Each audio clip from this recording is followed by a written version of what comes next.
At Pep Boys, we've heard lots of songs about rain, but not so many about tires, which are important when the roads get wet. If raindrops keep falling on your tread, keep your grip. This week, buy 3 installed tires and get the 4th tire free instantly. A bargain if you don't drive a tricycle. Here comes the refrain again. Buy 3, get the 4th free instantly. A full set of tires for a song at Pep Boys. Offer includes select Falcon, Cooper, and hand-cooked tires. See store for details.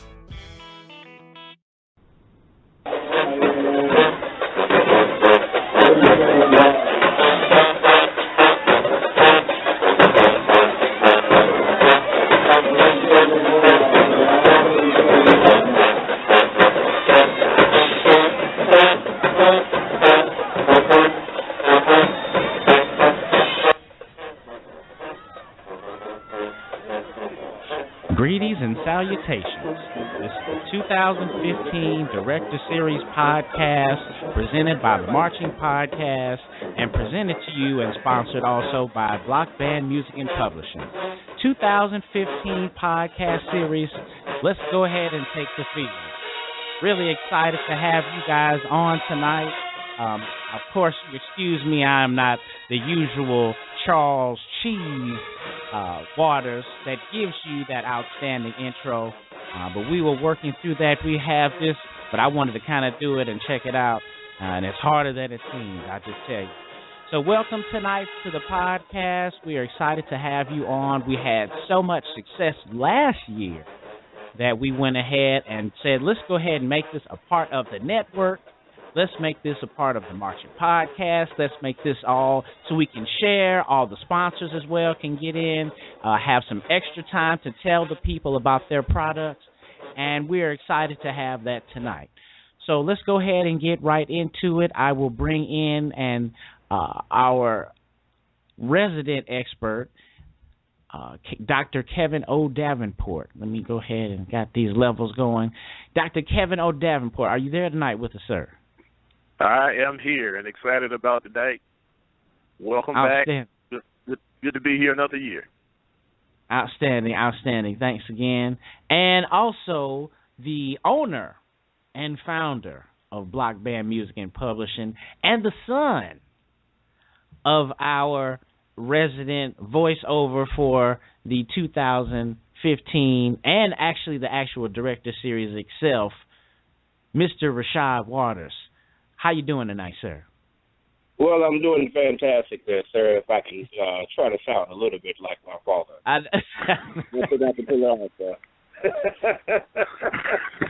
I was like for a split second gonna try to be like yes when the music was on. I was like, nah, don't even do it. Like, you know what I'm saying? The last, don't even try. So, thanks again, and you guys will definitely be hearing that great voice next week as we'll get into it, because this is the series continuation.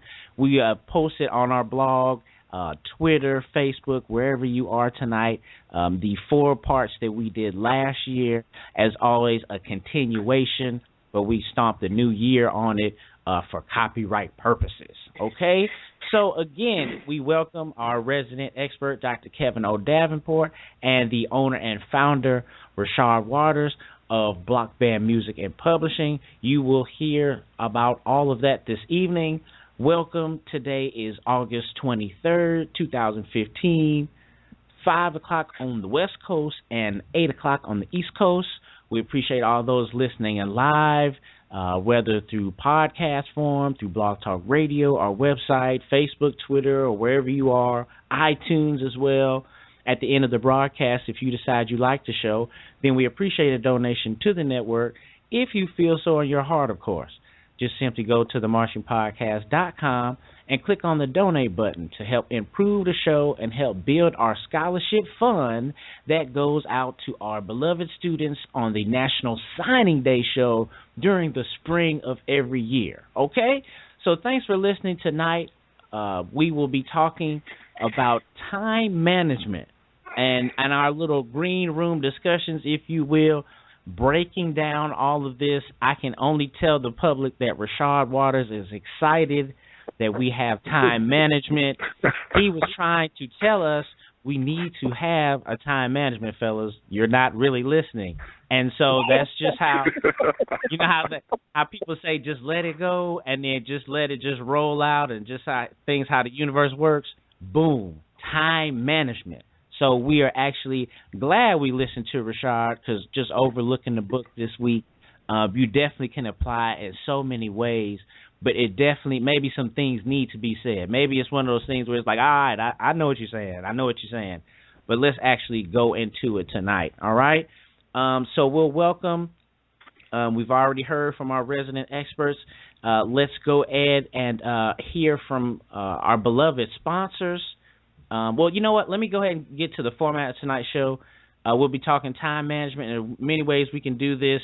We'll be going through some questions, maybe some things that actually happen to you, or the things that you think about when actually seeing the word time management. We'll go over those, and we'll definitely talk about some scenarios you don't want to put yourself in as far as time management goes.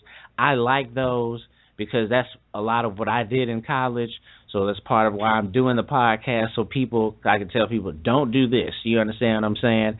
We'll do that. We'll hear our podcast, or we'll hear from our sponsors again, and then we'll hear again from the nitty-gritty here from our expert, breaking things down with time management. In the last segment, we opened the phone lines up to you with the phone, the number you see there on your screen, 718-664-6025.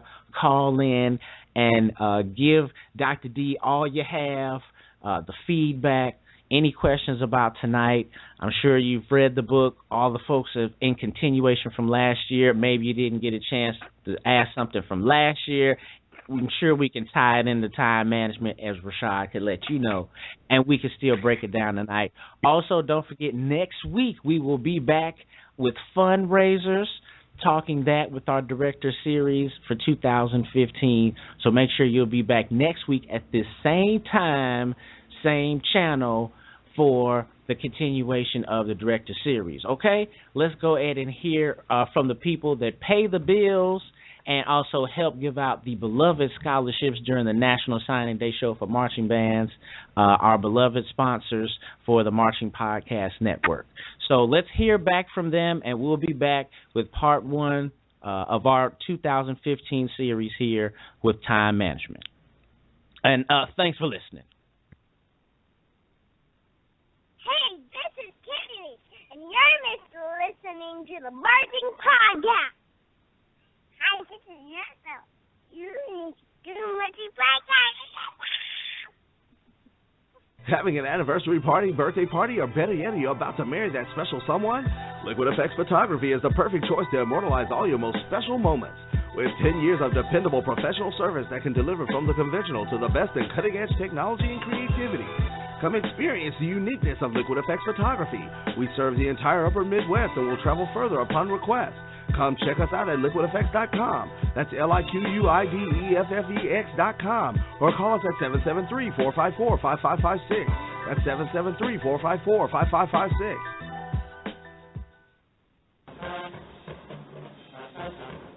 From photo shoots to graduation pictures, from probates to dance footage, from pageants to yard shows, there's only one team you can count on, the Edge One Productions. Visit theedge1.com and trust me, you won't be disappointed.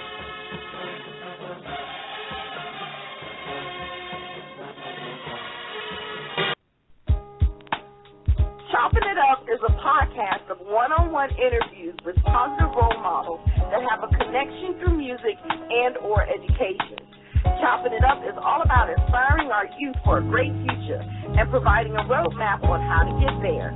We also chop it up to give insight to anyone looking for information or hope in their endeavors. Chop it up with us on Tuesday at 9 p.m. Eastern at blogtalkradio.com/marchingpodcast. Chopping It Up, changing the world through positive interaction.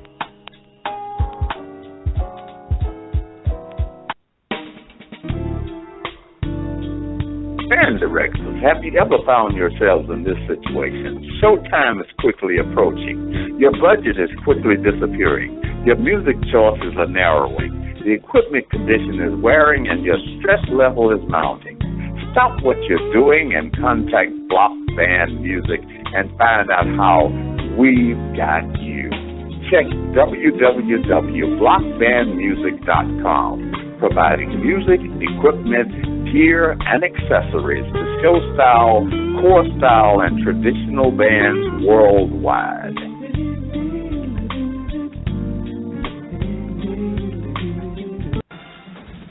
What if there was a Facebook for bands? Wait a minute, there is. Bandhead.org. Bandhead.org is a social network for HBCU show bands. You can create your own profile and post videos, photos, and comments on Bandhead.org. Need somewhere to post events, audition schedules, job postings? Check out Bandhead.org. Are you recruiting for talent? Go to Bandhead.org. Bandhead.org, a social network for bands. What up, bandheads? Are you looking for a talk show about HBCU marching bands? Well, look no further than the 90 Degree Show, brought to you by the Marching Podcast.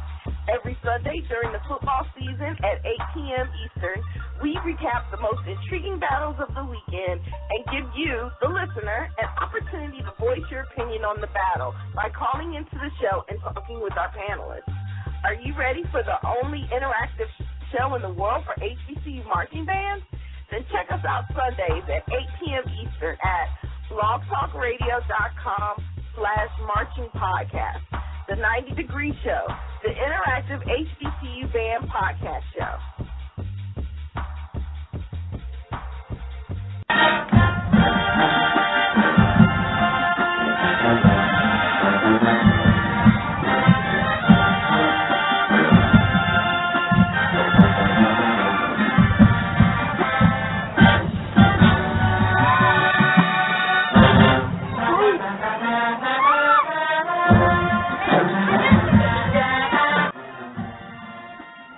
Welcome back. Thanks for listening. You're listening to the smooth sounds of the Force. That's right. Rashad's alma mater, Hampton University. You're listening to them do a little something from 2014. I always thought that's a nice little mix to add into the show of the bands that you hear from the folks come from. But definitely Hampton University here, bringing us back from the break. You will be able to call into the show there, 718-664-6025 at the last segment. But if you want to call and listen to the show through your earphones, through your phone, you can do that as well.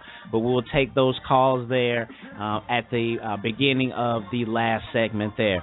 So I'll go ahead and turn the Force off here and bring our, not put my mic on mute, but bring our people back. What's going on, guys? Are you back with us? Yeah, I'm back with you. Okay, Look, all right. I have to mention that I'm also, Hampton is also one of my alma maters as well. I got my master's at Hampton. Oh, that's right. I knew that. But we go ahead and throw that in. That's a little teaser for chopping it up with Kevin O. Davenport. For all you Hampton folks that didn't know that, and all the Tennessee folks think you all his, yes, we definitely want to put that in there. So thank you again for listening. We definitely have a good show for you guys tonight, talking about something that can relate in all of our lives. I know as well, leading on from last year from folks that listened last year, we talked a little bit about those annual schedules. We now have one now at the Marching Podcast. So when you check out our website, check out those icons there. Shout out to Simply Dope Creative, making those brands for us there. But check out our annual scheduling, if you will, for the Marching Podcast. Now, getting right into our discussion tonight, Dr. Davenport, I will give you the floor, sir. Well, thank you very much. Well, talking to people out there, fall is here. And for all you band directors that are out there, either you have had your first game already or you're about to have your first game, and you're excited about getting your season started. But I have to ask you a few questions. Are you prepared? Now, that might be a big question, but you have to ask yourself. Now, I'm going to break it down for you. Are you prepared for band practice tomorrow? Well, I sure hope you're ready for that. But are you prepared for the whole week? Are you prepared for the month? Are you prepared for the entire season? And are you prepared for your entire school year? Those things might seem like they are way out of reach right now, but if you want to have an excellent and effective program, you need to prepare that far out. So many band directors go through a lot of stress and tension because they have not planned their time properly, so that things don't come down on you or jump on you and you aren't ready for it. To give you an idea of some problems that can come about because of time management issues, let's talk about a few scenarios which a lot of us have probably seen, and we can discuss how that has to do with time management. So I've got a few scenarios here that I have personally witnessed, but I can say that I avoided in my own career. Have you ever had parents mad every day because they are always waiting past the time that you said that your band rehearsal was going to be over? I'm sure there are a lot of heads out there nodding yes on that one. How about although the parents are complaining about practices being too long, you never seem to get through everything you need to get through in rehearsal? Number 3, rehearsal never starts on time because as soon as you're ready to start rehearsal, someone needs reeds, sticks, music, something that causes you not to start rehearsal on time. Mm-hmm. How about students coming to you and saying, I can't stay back for band practice today because I have a test tomorrow?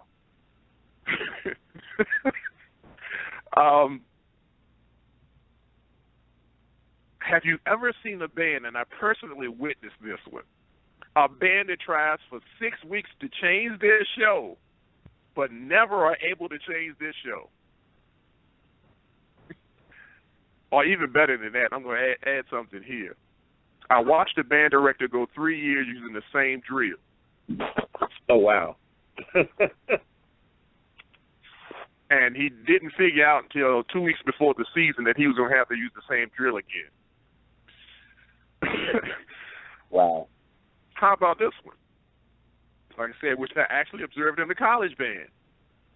Students coming to practice an hour early to see which of the band directors are going to run rehearsal, and when it's the wrong one, they don't come to rehearsal. Wow. I was about to say yes. I was like, no, don't say no. That's a good one though. I mean, yeah, hey, you gotta weigh out what's going on or what's about to happen. And I witnessed that. That is an ugly scene. There's a couple ways you go with that one. Yeah. How about and we can stop talking about it. The reason they were coming an hour early to see which band director was going to run rehearsal is because they knew if a certain one came, rehearsal would be from 5 to 7. But if a different director was running it, they were going to be there till 11 or 12 o'clock at night. Wow. Yeah. Or maybe some other things, you know what I mean? Other things, certain directors, or maybe you can get away with, you know what I mean? Just, I just mind running on that one. Yeah. Well, the main thing is they just want to waste their time. Yeah. Mm-hmm. You kind of kick it. Oh, yeah. Have you ever listened to a director that every year seems to complain about not having good instrumentation? Every year. Mm-hmm. Every year they don't have French horn. And their usual excuse is the middle school didn't send me any. Every year. I remember I used to go to Midwest, and I would stand around and listen to guys do that. Man, I ain't got but 3 trumpets this year. Well, did you just find out you don't have but 3 trumpets? Or did you know that back in February? Mm. And the last one, a band that never starts the season in full uniform, not because it's too hot, but because the uniforms aren't ready, or they haven't got their spats or gloves in, or they don't have enough plumes all of a sudden. Mm-hmm. These are all issues that come straight out of poor time management. Right. Or more directly, What's really happening here is you have not planned in advance for what you know is going to happen. And if you are not planning in advance for what you know is going to happen, you really have a problem when stuff just sneaks in. And we know there are always things that come up that we don't know about. But why have the stress of not being ready for things we know are going to happen? Now, there's a way to avoid that situation. And all it is about you planning your year out, planning in detail for everything you're going to do. Gentlemen, jump in. We just talked about those 8 things. Which ones jump out to you, Rashad and Joseph, of those 8 things we just talked about? Go ahead, Rashad. Definitely the first 2, with my experience as a director myself, is, running into, practice. We're still working through stuff, and gosh, we need more time. And also, parents complaining about practice having run later. And also, just my experience, talking to band directors across the nation, I definitely hear the instrumentation thing a lot. I definitely hear people saying, I've got a very young group, year after year, or I don't have my instrumentation that I really want. And so I'm very excited for those that may be listening, for you to be able to provide some insight as to what they might be able to do about that. There's a particular thing that I want to point out here. Bad time management does not just affect the band director. It affects the quality of the program, and it also affects the size of your band. And let me tell you why. Generally, your juniors and seniors, particularly your really good musicians, are usually taking AP classes. Mm-hmm. They're stressed out because of all the homework that they're being given. Think about this. If they're coming and sitting in your band room and rehearsal's not starting on time, and you spend half the rehearsal just trying to get stuff organized, and they're coming in every day and seeing that going on, what are they saying to themselves? I'm wasting my time here. I got all of this homework I need to do, and we sitting here day after day and don't get anything done or get a minimal amount of stuff done. It can run away your better musicians and better students. Because one thing students in high school and college don't want to do is waste their time. If you have a respect for their time, what will start to happen is you'll see that your daily attendance rate will go up, and people will better be at rehearsal on time. Because they know when they get there, it's going to be an effective use of time from beginning to end, and you're not going to hold them there unnecessary. If you have an ending time for your rehearsals, if you tell your students, we'll be out at 5:30 and you'll stay to your word, you'll find out that less of them will skip rehearsals because they know the exact time they're going to be finished. So they can do better time management on what they have to do, but you're sticking to yours. So you won't have those seniors taking AP classes feeling like they've got to quit because your rehearsals are going to go too long in the evening and they won't be able to get their homework done. Right. So we have to be aware. We in some cases we're killing our own recruitment because we're not planned out. We don't have a time management in place. Okay. All right. So how can you change that? And that becomes the biggest issue. You have to become more disciplined in what you're doing. We have to think not only on a global scale, but we have to bring it down to the specific. We have to know everything we're going to do every time we walk into our band room, how we're going to have things organized, the routines that we have set up, all have to be in place to make sure that every minute of your band rehearsal time is effective use of everyone's time in the room. Now, we can start talking about going from daily time management all the way through year time management. I don't know if we want to do this now, Joseph, going into it. Yes, we can. We could just go ahead and dive. Why not? I kind of got into it. Because I'm sure both relate to both ways. And I promise I'm watching the clock this time. I promise. I promise. I am. But yeah, let's just go ahead and dive into it, because there's a couple of things I think I could have said, but I think hey, we rolling around. So yeah, go ahead and roll into it. That the daily thing is something that we really have to establish, and I really want to see more band directors establish a true daily routine of how you run rehearsal. When you do this, your stress level will go down, and you'll get more done, more effective things done in a daily rehearsal. Number one, just like you're expected to do when you have classes during the day, have a plan for what you plan to do every day in rehearsal. And once you've established your plan, write it on the board. Get your students in the habit of coming into the band room, sitting down, looking at the board, looking at your monitor, whatever you can use to write things where everybody can see.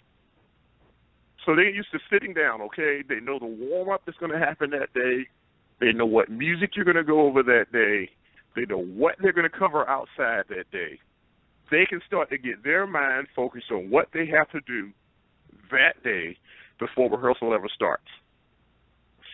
If you have that specific thing happening in your band room every day, you will find out you'll get a whole lot more done. Mm-hmm. I never had rehearsals in high school go more than 2.5 hours. Ever. Because I never tried to cover my whole book in one day, number one. You know what I'm talking about. Don't play through everything in every rehearsal. Cover what you need to cover. Add a few extra songs if you feel you need to. But at a certain time, move on.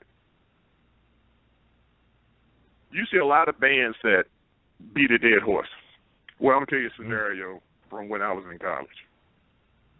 You come in, you sit down, one of the band directors would come in and talk for an hour. For an hour before we ever played a note. Mm-hmm. Oh, I'm coming late to that. Then we play the music. Usually the new music for that week, the first time we saw it would be that Monday. Oh. Y'all follow what I'm saying?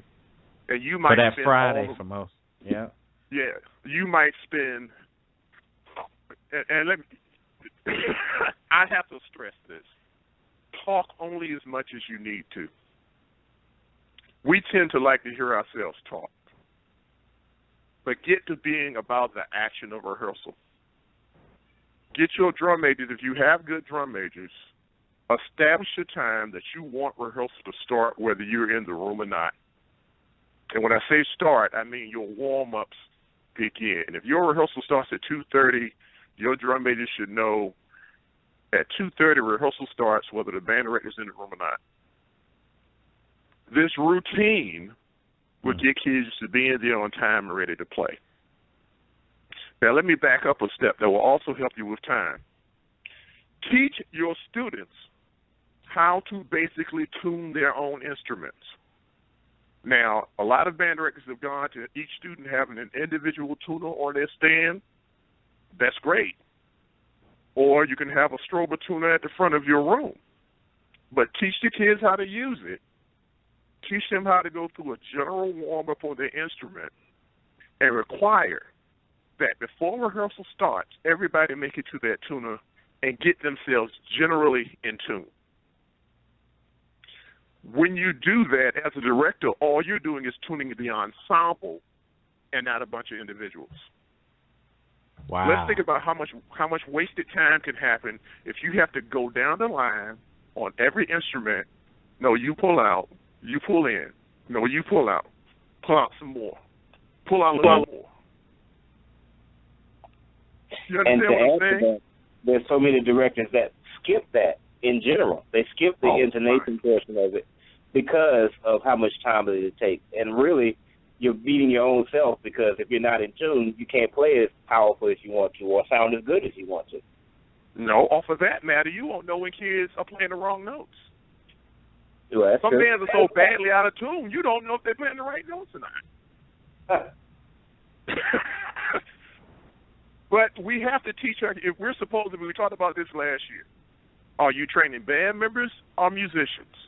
Mm-hmm. A musician knows when he's out of tune because he's been trained on how to get his instrument in tune. You're developing an ear. And when you get into the routine of having your students come in and warm up and generally tune themselves, you might have the whole trumpet section played. You may have to adjust one or two people, but you're not having to go down the line 4 and 5 times to get everybody in tune. In some cases, that can save you. Some cases, that can save you 45 minutes to an hour in rehearsal right there. Right. Dr. D, I was going to say that based on the last couple of things you're saying, it's very similar to like what's going on in engineering, at my job. And basically my job, back in the day, my job was to test the software. And so I had to go through this list of stuff on my own.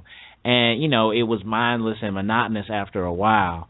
But as technology advanced, the more thing was, okay, we need this automated. I don't want you sitting in front of your computer screen and doing this, taking this time. I need you to automate this so you can run it overnight, and this may be done before you get here every day. Or maybe we could run it 2 or 3 times before you get here every day. It seems like it's another, like you implementing that now with your band program, like automate some things. You know what I mean? Whereas where you just walk up to the podium and all of your tests are already completed already. You know what I mean? Absolutely. Yeah. See, if you are truly an organized band director, you may want to assign 2 or 3 people as librarians in your band, so that if a student needs a piece of music, they don't come to you for it. They come to the librarian, who goes and pulls that music out. Therefore, you're not held up from starting your rehearsal. You see what I'm saying? Mm-hmm. Or having a particular window during the day. You need to check the night before to see if you need reads. If you need them, you come see me in the morning before school starts. Once rehearsal starts, I'm not giving reads out. Mm-hmm. Okay? Get your equipment in place before it's time for us to start. And my routine was, when my foot hit the podium, the room fell silent. Everything should be taken care of. We may go through 1 or 2 warm-up ensembles, and then I'm just simply pointing to the first song on the board, and if they already have the music in order, they're not hunting and fumbling for music. Mm-hmm. Okay? But once again, understand that all that system is set up because the band director has considered time management and taken advantage of every minute of his rehearsal. Mm-hmm. If all those things are done before you ever start, also, here's the other side of it. Get used to having your objectives set. And when you finish your objectives, let the band out. Dismiss rehearsal. Sometimes that might be 10 minutes early, but so what? What you're doing is setting a mindset for the band. Hey, we got to get in. We got to be ready. Let's stay focused, do what we have to do, and he'll let us out of here. Mm-hmm. In the scenario in the college scenario that I pointed out, where students were coming an hour early to see which band director was running rehearsal, it was because they knew the particular band director that they wanted to run rehearsal. If they came in at 5, they'd be out by 7:30. They knew there'd be no downtime. From the minute they sat in those chairs to the minute they got up, it was focused. We got everything done. We were out. Versus coming in, it's unorganized, it's not started on time, director's talking too much, going over music 8, 9, 10, 11 times. And I'm not saying there's never a time where you have to do that. Right. But just because the band director wants to hear the music, that's not a good reason. So they just didn't want to waste it. You make me think about something as well here. When you're talking about, I think that's what you're doing with everybody, inspiring everybody to think. you mentioned, laying out the songs that you're going to go over today. And let's say, several of the songs are in your show. And then you have several songs that are, just songs that you want to run through in your book. Well, when you first posited that, the first thing I thought was, well, what happens when you're running through something like that and you find something that's a mistake and you end up spending more time doing that? Let's say it's, the song in the book and the trumpets are really destroying that part. You're like, man, I need to spend a little bit more time doing that, and that throws your whole schedule off. But the way you had me think was that if that happens, then mark it, spend the required amount of time that you said that you were going to spend on it, and then put that in your schedule for tomorrow. Right. And Well, you lead me into the next part. See, what really happens is when we go to the next section of planning your week, very seldom would I ever introduce music the same week I intend to play it. Mm-hmm. If I knew that I intended to do a new ballad, new concert number this week, the band had it in their folders 2 weeks ago. Mm-hmm. We've already gone over it. I've already corrected any mistakes. And when we get to the week that we're going to perform, it's just a matter of going through it. We've seen it. We've cleaned it up. We already know how to play it. Mm-hmm. But what does that take? That takes planning what week you're going to do what ahead of time. Mm-hmm. So if I know in 2 weeks from now, if I'm going to change my concert number, the music for that concert number is going to be written 3 weeks ago, copied, and ready to go out 2 weeks before I intend to perform it. Mm-hmm. So when I go in rehearsal 2 weeks before we're going to perform it, take out such and such a piece. Let's go from A to B. We go from A to B and get it clean. We put that away. Next time we come to rehearsal, okay, we're going to take it. Let's run back over A and B. Now let's go to C. And we put that away. But you see, I'm allowing them time to really learn the music, time to memorize the music. So when performance week comes along, it's not new music anymore. So when you say A and B, you're really talking about learning the song in parts. Not right. trying to, shove a whole thing in somebody's head, but learning it digestible parts. Now, once you get your band to a certain level of maturity, you may be able to run straight through the music and it's done. If you've really taught your kids to sight read, when they're really on that musical level, you can pull a piece out, run through it, put it away. You know what I mean? Uh-huh. But most of us don't generally have bands sitting in front of us that are that mature. So let's give them time to digest the piece a little at a time. And by doing that, we can fit it into a time schedule that doesn't throw us off. Because if I understand, go ahead. I was going to say, by doing that, you also help to conquer the all-dreaded bridge section of the song. Absolutely. Because your slow song is in the key of, B flat major, and you're all happy, or F minor, you're all happy. But then when you get to the B section, harmonically, you just move to some other key and rhythms that are very unfamiliar to the band versus every other section. And what ends up happening is band directors play through set parts A and B, and the band can get it. But every time they get to part C, they screw it up. And then they get to part D, which is just a reprise, they're all good. And when they go to competition, that's exactly what happens. They get to that middle section, or even just regular performance. They get to the middle section of the song, and it sounds like a mess. And then it's okay towards the end. But what you're talking about is, sometimes, okay, we've already gone through A and B. Today we're going to start on section C, work on that, and then put it away. And so that's the focus. It's not a thing where they're just really getting stronger and stronger in A and B, and then C is just that section that's unknown, and I'm just going to fake my way through it. Now, adding a piece to what you're saying, also, if I have the song several weeks in advance, and let's say that my C section is going to all of a sudden be in D flat. Well, I now have a time to teach the D flat major scale to make sure the whole band knows what it's like to play in D flat. If it has a particular rhythm in it that they're unaccustomed to, in my warm-up period, 2 weeks before we ever play the song, that rhythm is going to be in my warm-up period. So I'm making them familiar with those difficulties before they ever happen. So when we finally do have to play the song, they've been through that key. They've been through those rhythms.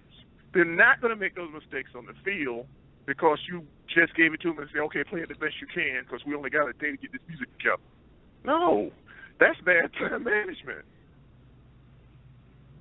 So we, the band directors, have to think weeks in advance. If you really want excellent music on the field, if you want a drill executed let me give you this one.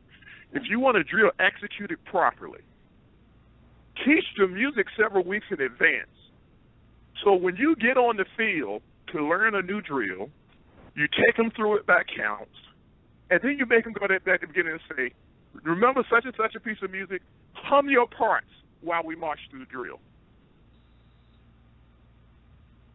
Mm-hmm. Now, you want to talk about speeding up the process of teaching a new drill? I mean, it's very, very quick when they already know the music, and all you have to do is tell them, okay, at this point, when everybody's here, we're at such and such a part. We're at rehearsal mark A and such a piece of music. Oh, everybody can relate to where they are then. Mm-hmm. You know what? So you have less mistakes starting and stopping because the drill is being put to music that is familiar. Once again, weeks in advance planning is how you make sure of it. Dr. D, Go ahead. Sorry. I was going to say what's funny about that is in my small experience of just teaching at the community college, certain things like you said like that, I had an experience where, I did something, I'm like, okay, maybe I need to prepare the students, weeks in advance. You actually can then apply that later on in your year or later on in your career or your whole curriculum or your system, where like you just said, okay, this may happen this year, or I may have a situation where I'm in, like I was 3 years ago, I'm going to throw this in the band camp, or it's really like your experience can then roll over to continue to make you better. I did have one question.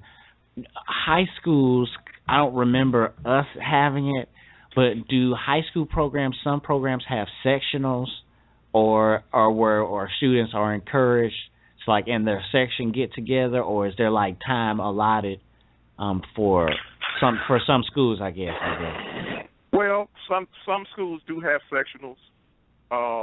Well-organized bands, I encourage sectionals, but you have to be careful with sectionals.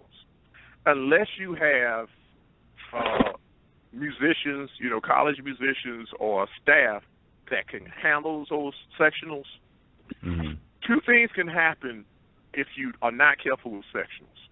Number one, pieces can be taught wrong because the person that's in charge really didn't understand how that part went.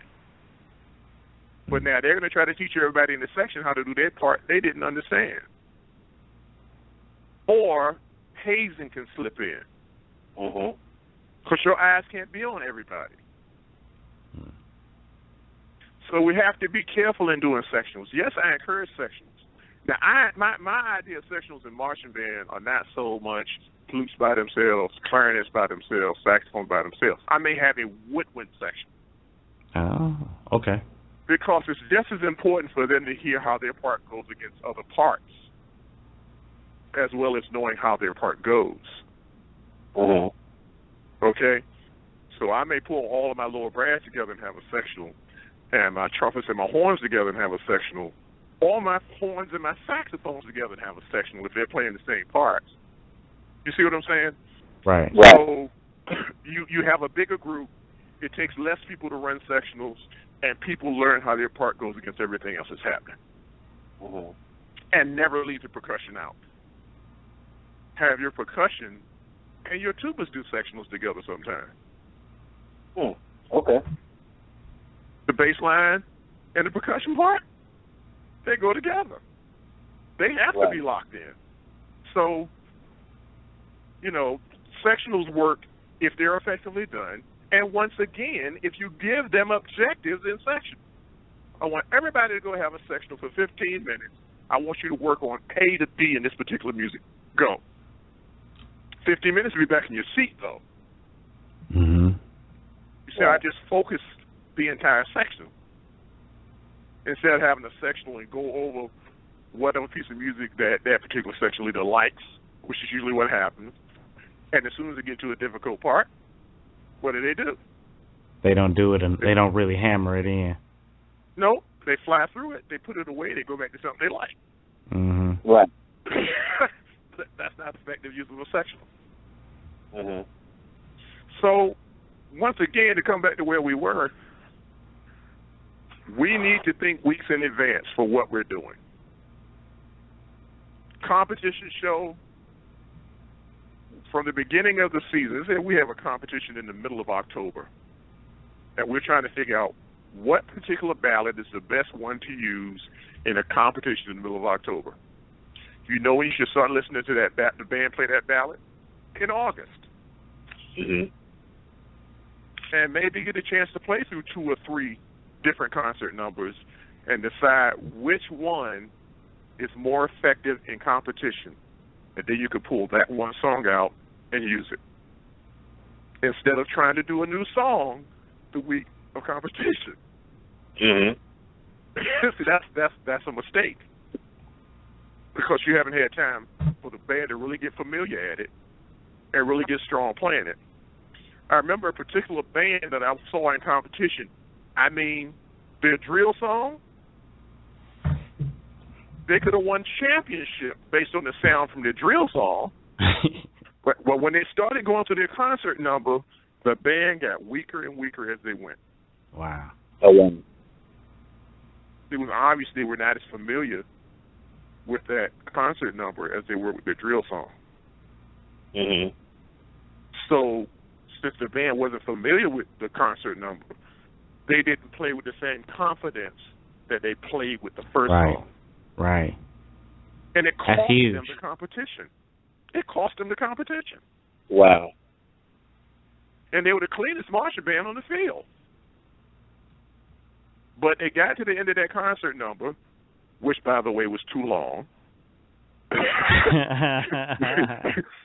By the end of it, they were out of tune. They were weak. There were people sticking out.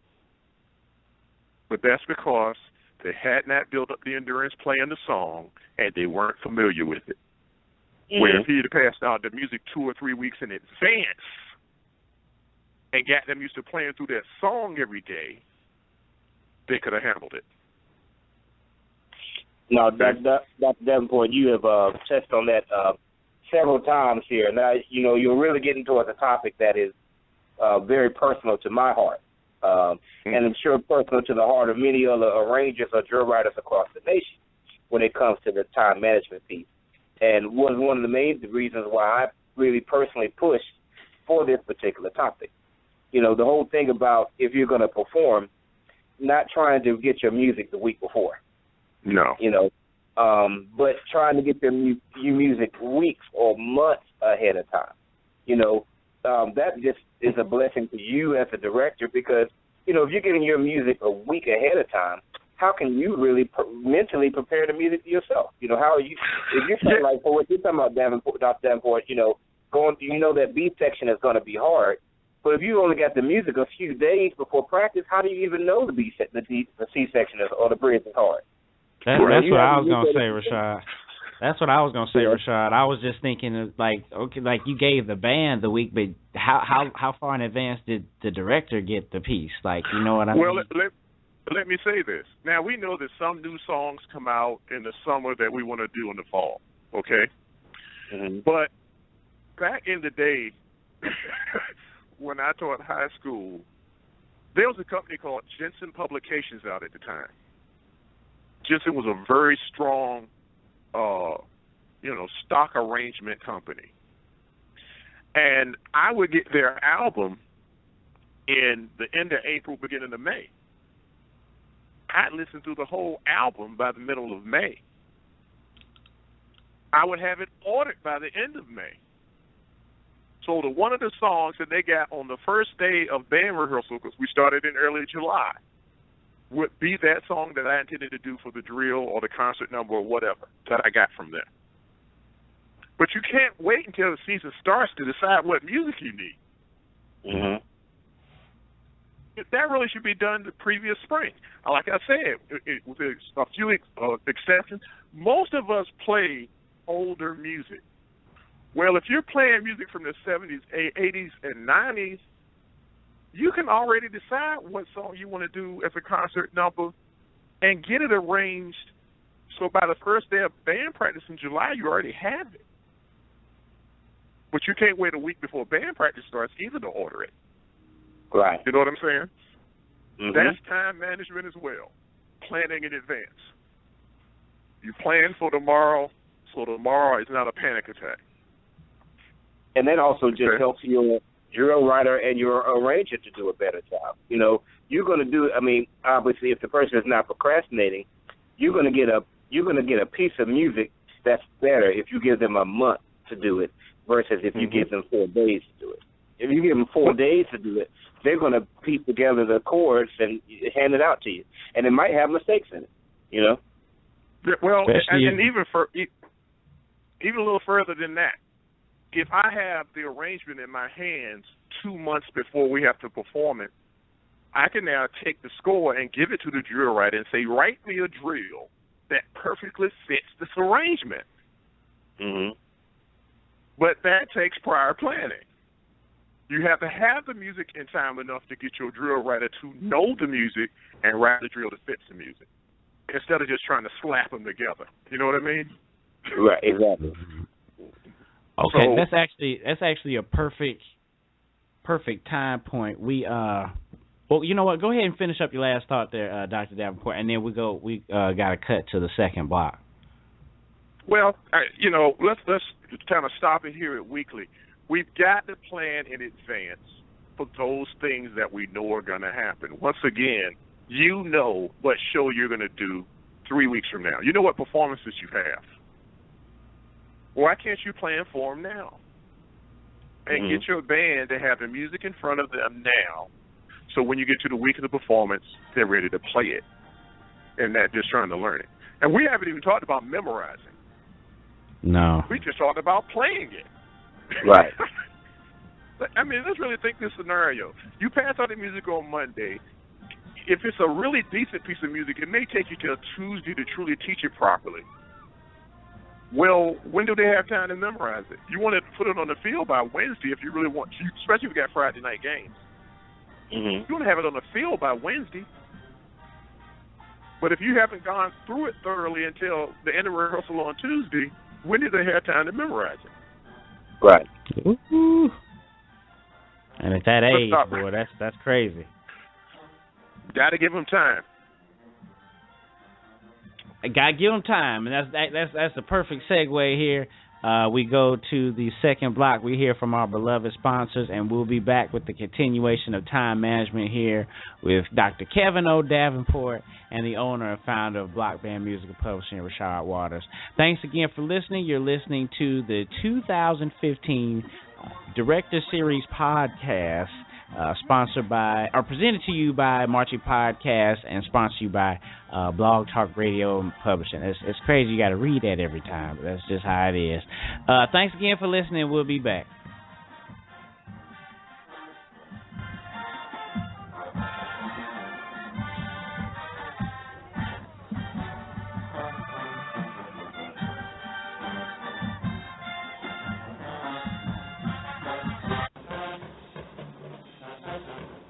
From photo shoots to graduation pictures, from probates to band footage, from pageants to yard shows, there's only one team you can count on, the Ed.S Productions. Visit the-eds1.com and trust me, you won't be disappointed.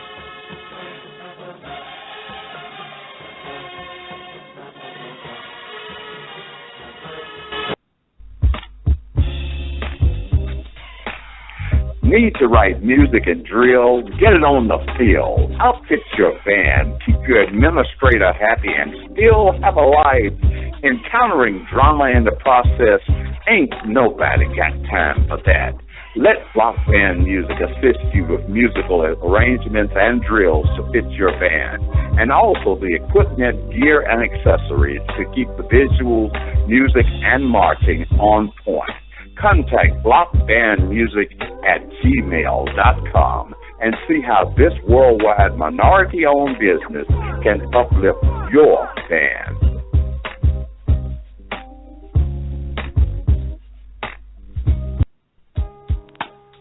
Chopping It Up is a podcast of one-on-one interviews with positive role models that have a connection through music and or education. Chopping It Up is all about inspiring our youth for a great future and providing a roadmap on how to get there.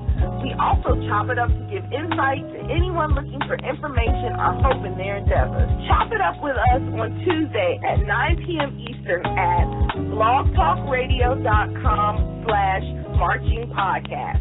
Chopping It Up, changing the world through positive interaction.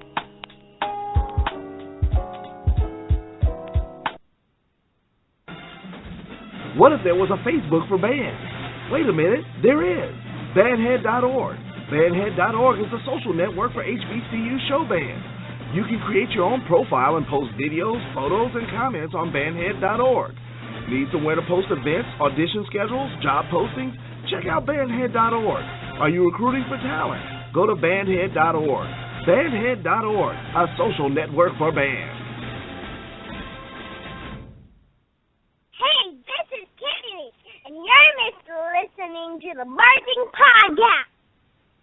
Hi, this is Nessa. You need to do what you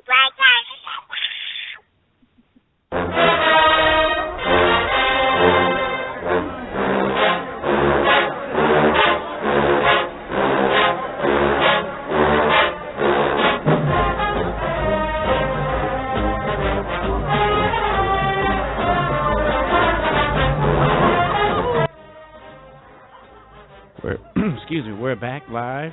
Thanks again for listening. We're bringing you back now to the great aristocrat of bands, Tennessee State University. Having a little something from them. I don't know if that's James Bond or whatever that is, but I really like that. Shout out to Dr. Kevin Davenport there. Just a little something. I'm sure that they had this like months in advance since they have so many songs. But that's what you need when you go against the boom every year. That fear, boy, I tell you probably need to get on songs way funny in advance. That was a little joke for myself. Let me bring Dr. Kevin O. Davenport, our resident expert here for the Director Series podcast. And let me bring my man back, Rashad Waters here, owner and founder of Block Band Music and Publishing. Thank you so much for listening tonight. We are back here talking in time management. Outstanding conversation going so far. Just a little recap. We just went over some scenarios that actually happened. You may have heard something you've been in that situation. But Dr. Davenport asked a couple questions. Are you prepared? Are you prepared for band practice tomorrow? Are you prepared for the week, the month, the season? Are you prepared for the year? Are you prepared, period? You know what I mean? That's what it's all about. So let's go ahead and get right back into the discussion. Dr. Davenport, I'll give you the floor again, sir. Well, it's interesting that you made the comment of, that was the Bond theme. That's the first part of it. The second part is much more difficult. But at Tennessee State, when I was there, on the first day of band camp, you get a notebook of the entire standard stock music that they're going to play. It's usually 75 to 90 songs already in the notebook. And when you get to band camp the first day, they hand you the notebook. All the music's in it. Mm-hmm.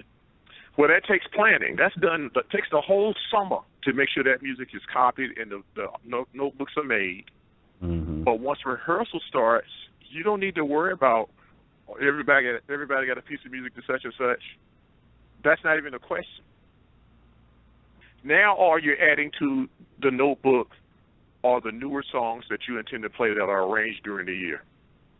And yes, most of the time they are passed out weeks in advance. Which brings us to the season. Are you prepared for your season? Or are you winging it week by week? Ugh.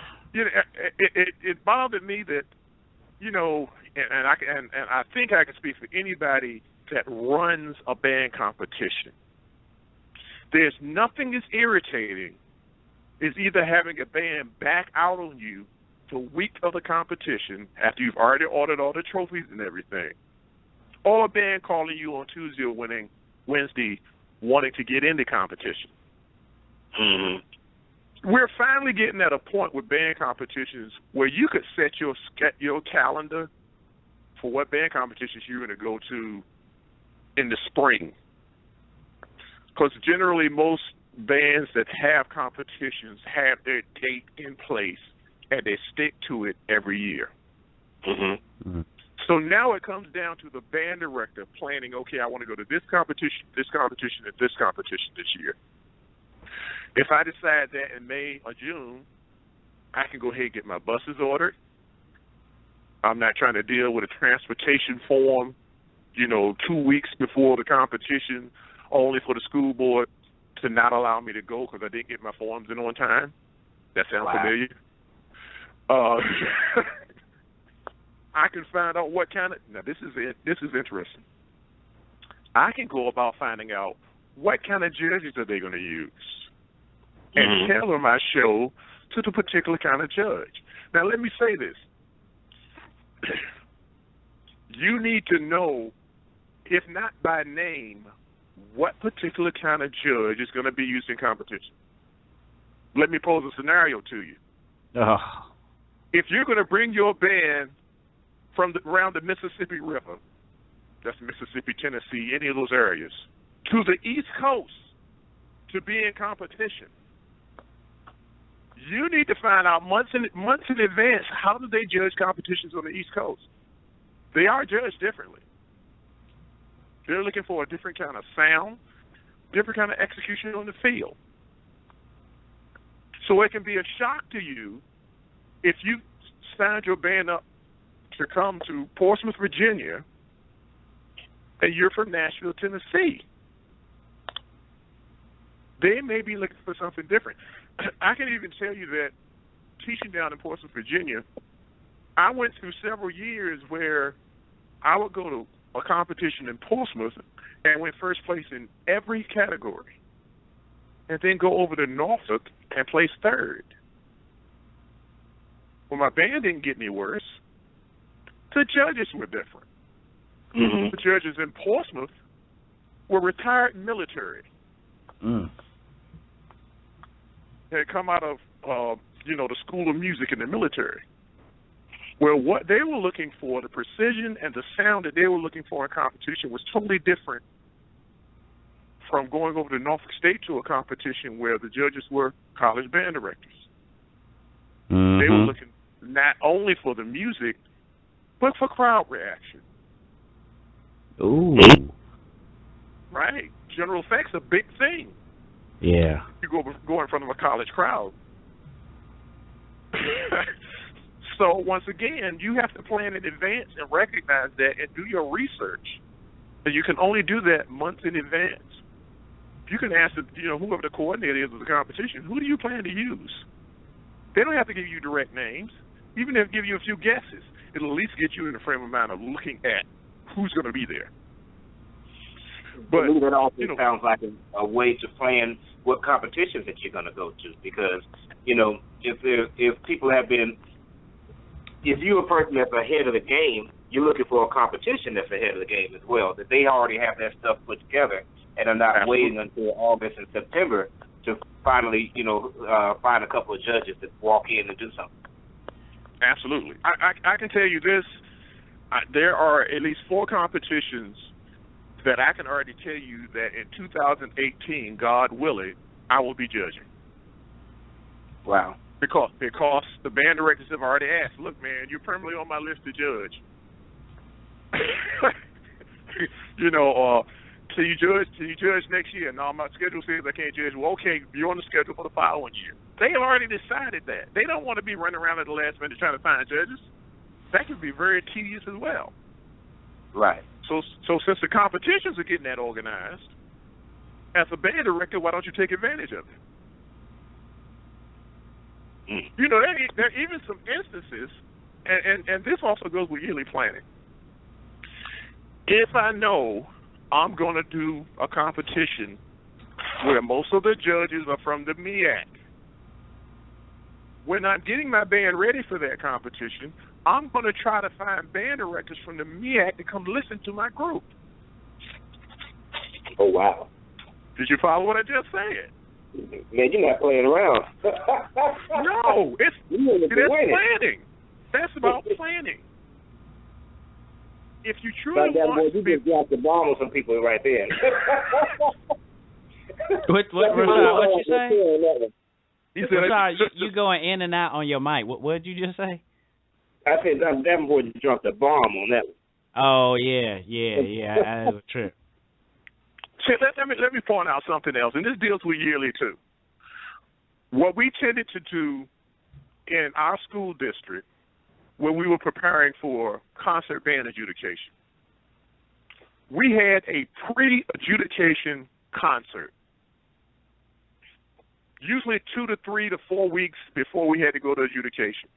And we hired our own judges to come in and listen to our groups before we had to take them to the state adjudication or the district adjudication.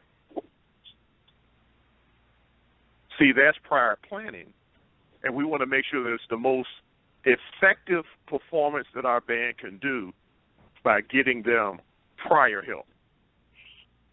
You see what I'm saying? One marching band competition coordinator told me directly that he goes about trying to make sure that every band that comes to one of his regional competitions is judged by someone that he intends to have judging at the national competition. That makes a lot of sense. Right. Am I right? Right. So if I know we're going to the national competition, I want to go to one of the regional competitions just so I can get some comments that will allow me to work on some things. Right. But once again, I got to plan that in advance. That's not a last-minute thing. Other things yearly that we have to think about, and we talked last year about having a yearly calendar, and Joseph actually mentioned that he's kind of pulled that over even into his website. You got to think there are things that reoccur every year. You need to order spats and gloves every year, or at least resupply them. You need to have clean uniforms, and uniforms need to be repaired every year. So why would I wait until the mid-August before I get my uniforms clean? Why would I wait until a week before my first game to try to order spat? Because if you do, with most companies, that's back ordered now. Or let me give you a better example, drum heads. Yep. Oh, my. You try to order drum heads a week, 2 weeks before competition, unless you got a real hookup, your drum heads are going to be back ordered. And Dr. Davenport, I as a supplier of drum heads, I can say that is absolutely the case. That, during the summer, we were constantly contacting band directors to hey, what are you going to get? And we really didn't have a lot of people to order. But now, once July hit, we had a lot of people to order all at once. But when we tried to put all those orders in, I had to actually go and find a whole other supplier because all the drum heads I stopped. Versus if people had, ordered, or if you're going to have, may not know how many students you have in the wind section, but you know how many drums you have. Yeah, we still here. Okay, you know how many drums that you have, so why not go ahead and and order your drum heads well in advance before the rush hits, and that way you can make sure you can get your stuff on time. Versus you might get most of your heads on time, but then you might get a couple that are back ordered for 2 weeks, and there's nothing that anybody can do about that. Man, Dr. Davenport his call dropped, like right when you were saying. I guess that's what. Yeah. Okay, there he is. Here he is. Hold on. Dr. D, you back with us? Yeah, I'm back with you. Okay. Sorry, but I had some technical difficulties on this end, actually. Yeah, it's okay. That's okay. Yeah, we had you, so we back. We got your back. But Rashad was just reiterating your point about the drum heads. You want to say the last thing? What was the last thing you heard, Dr. Davenport? About the drum heads being back ordered. Yeah, basically that you may not know how many win players that you have next semester, and of course, according to you, you can prepare for that. But you do know how many drums that you have. You may not know how many players that you have, but you know how many drums that you have, and you know what's broken. So why not order that type of stuff in May instead of waiting until August? And then all of a sudden now everything is on back order, or you get most of your order in, but then some of them are on back order. Well, you talk about things being broken. Okay, what if I have, 2 mellophones that work and the other 2 are broken, and I don't go about early in the summer getting the other 2 fixed? And in walks my band room 2 freshman mellophone players, and I got 2 upper class. Now I got 2 people sitting around not playing. And it's because I didn't get my equipment repaired earlier in the summer. Right. See, those are all things that you have to plan for and be ready for. You can't let them sneak up on you because they're going to cause a setback somewhere else. Those 2 people that are sitting there and don't have horns to play, when they finally do get horns, guess what? Now they're a couple of weeks behind.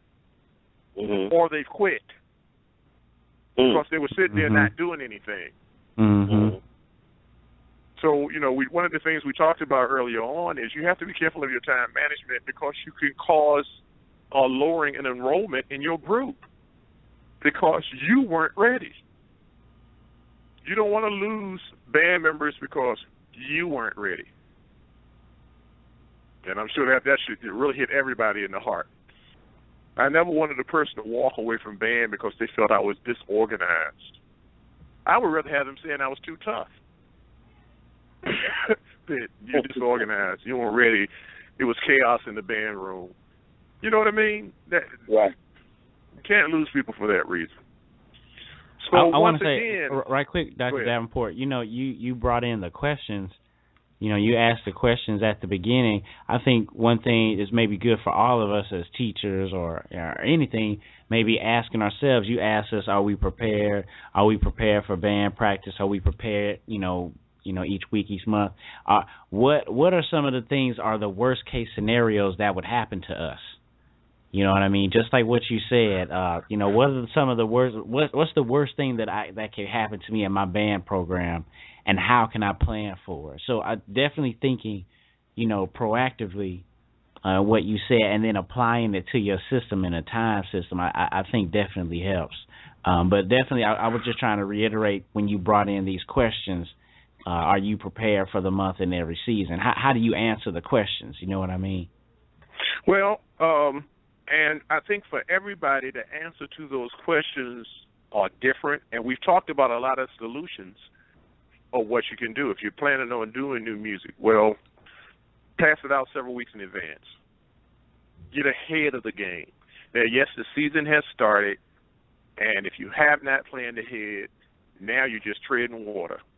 But even now, if you stop and take a minute to think what you're going to be doing 3 weeks from now get that in order. Let's start working for 3 weeks from now. We got what we got right now. One thing I can do, we talked about these 8 situations at the bottom, and we talked about some of them. But the solutions to the 8 things that we talked about, that might be helpful. And really simple answers. If you got parents that are mad every day because they're always waiting past the time you said band rehearsal was going to end, what do? You make sure band rehearsal ends on time. Real simple. Speaking as a parent, if you tell me rehearsal is going to end at 5:30 and I've worked all day, I didn't make it home yet, and I came by because you said rehearsal is going to end at 5:30, and you got me sitting out there at 6:15, what's eventually going to happen is I'm going to tell my kid, look, if your band director can't do what he says he's going to do, I'm pulling you out. That's a common conversation. Mm-hmm. Why? Because you're now infringing on that parent's time. They got other stuff they need to do in the evening too. So if you got them sit there waiting 45 minutes past the time you said rehearsal is going to be over, you are setting yourself up to lose a student. You know, the parents we don't tend to have a lot of kids that have their own transportation. So if you are arranging for them to lose their transportation, you are arranging for them to lose that student. Okay?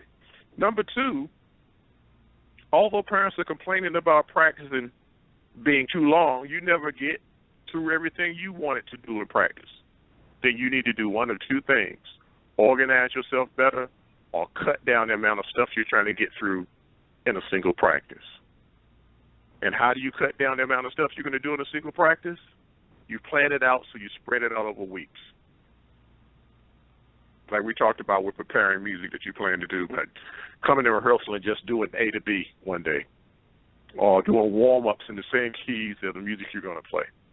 Those are the kind of ways that you make sure that you can get through what you need to get through in a rehearsal. You can't cover everything every day. So you need to set a schedule up so you know exactly what you're going to do every day you go to rehearsal. Is it fluid? Yeah. Do you have to change some things up sometime? Yeah. But don't make that a regular habit. Rehearsal never starts on time because people need music, read, sticks. Well, we just talked about the solution to that. Establish other people that are responsible for getting those things out, or establish a time outside of rehearsal where they can take care of those things. Automate. So that you're not automate some tasks. So you're not wasting your time in rehearsal time. Oh, and I wanted to bring this up. What we're talking about tonight can actually help you in your regular school day. Most band directors hate doing lesson plans. Okay? What I used to teach my music education students is to look at it from a different standpoint. If I have to have objectives for class, then I'm going to look at the music that I'm preparing to perform, look at what I need to make sure that the band knows how to do, and that's what I'm going to put in my lesson plan. If I just had a piece of music written that's in D flat, and I have to have a warm-up exercise for class, I'm going to do something where the students have to either identify D flat, what flats are in D flat, play to the D flat scale, something that has to do, or pull an etude up that's in D flat, so that whatever they do, it's still preparing them for the music that I have to make sure they know. But since it's written in a lesson plan, I'm fulfilling that situation as well. A lot of times, band directors look at class lesson plans separately from performance things. But why? Everything we do is preparing a student for performance. Mm-hmm. It's just that we have to look at it academically. Let's say that I give a song out that has a rhythm of 16th, 8th, 16th, which we don't see a lot in marching band music, but it happens. And I have gotten my music several weeks in advance. And I've had time to study the piece of music. So I can now write into my warm-up from all of my classes the 16th, 8th, 16th rhythm and how to count it, and an etude that uses it in advance. So even in doing that, I'm preparing my music. Does that make sense? Definitely. I mean, it's funny you say it because, again, it's you putting it into play before it actually happens, but at the same time, it then rolls into your actual program. So after time, it just continues to basically, you've got the first day of band camp. I already have my list of things that I'm going to prepare you for today, but it's also going to prepare you for October and November. Mm-hmm. That's the part that I think that's really cool about it. And the other thing that it does, and I think Rashad will appreciate this, when you're planned out that way, you're not going home every night from band rehearsal having to spend all night writing the music for tomorrow, which gives you more time to spend with your family. And a lot of times, and I can say that I was guilty of it for a long period in my marriage, where I was so engulfed in preparing my band that I wasn't paying close enough attention to my wife. That's a heavy statement, but I can tell you I did it. And anybody that's trying to have a relationship and a band, they know what I'm talking about. Well, when you plan in advance, when you got time management, a piece of that is making sure that everything is in order so you can also make sure that your spouse or your significant other is also getting time. And you can only do that when you have it planned out and everything's not hitting you in the face every single day. And again, one thing, I guess, to piggyback on that, my issue, I remember I told you, Dr. Davenport, last year was, my nerves, how nervous I get and the stress. You just saying the point you just did, think about the stress on top of all of what you just said. So, depending on how the band is performing, the family life is, the stress adds on top of all of that, Stress can kill you. And it has killed some band directors. And I'm not saying that flippantly in any way. Stress will destroy your health. Wow. So you need to do everything you can to make your situation, it's going to be stressful anyway. But there are things that we can avoid that bring extra stress on. That last minute thing, having to get everything together at the last minute every week, that's stressful. That's stressful. And I'm sure that can add up after a while, too. Quick. And it adds up in so many different ways. Like we said, it adds up in your band getting smaller instead of larger. It adds up in the quality of your music not being as good. Your health is deteriorating. Chances are your relationships are deteriorating at home. So we have to, for so many different reasons, the planning has to be done better. The time management has to be laid out better. Okay? That's outstanding. That's outstanding. This checks off here with the final block. I guess in a couple of minutes, Tennessee State is about to come. Yeah, see that? There they go, right there, letting us know what's going on. But you want to say anything to wrap up this block, Dr. D? We just simply can't stress planning out well in advance and really taking a look at the season and the yearly calendar. Maybe we can talk about that for a minute when we come back. Okay. Outstanding. We will definitely get into that. Let me mute the guys. You are listening to part 1 of the 2015 Director Series podcast. Thank you so much for listening. We'll be back here breaking down that last block, and we will open up the phone lines for you to call in and the next block here. So definitely call in if you have your questions, any feedback, anything you didn't understand, anything you want to say again, any experiences, scenarios, go ahead. We'll continue with the expertise from Dr. D. But again, in this last segment here, in this last 30 minutes or so, you're welcome to call in, and we'll juggle those calls here on the switchboard. Thanks again for listening to the 2015 Director Series podcast. We'll be back.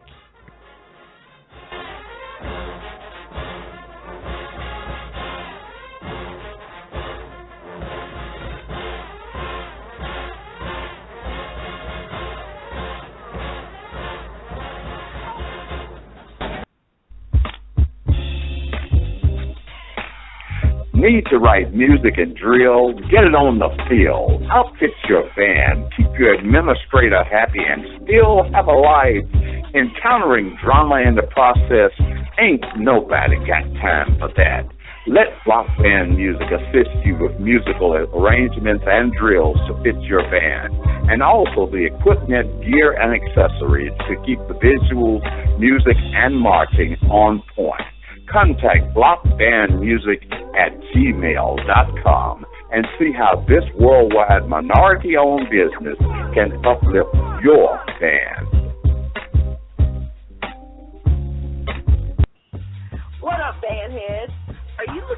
talk show about HBCU marching bands?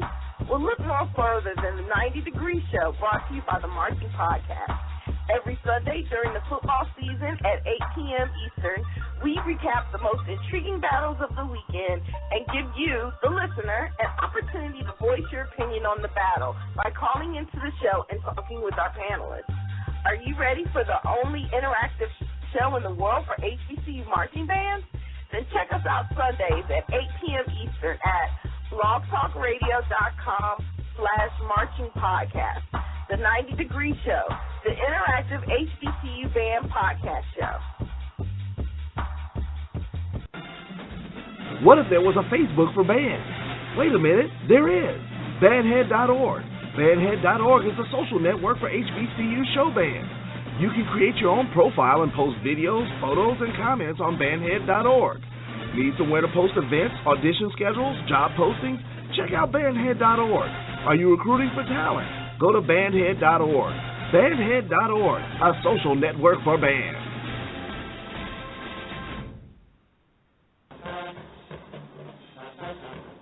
From photo shoots to graduation pictures, from probates to band footage, from pageants to yard shows, there's only one team you can count on, the Ed.D Productions. Visit theedge1.com and trust me, you won't be disappointed. Hey, this is Tiffany, and you're listening to the Marching Podcast. Hi, this is Nessa. You need to do what you podcast.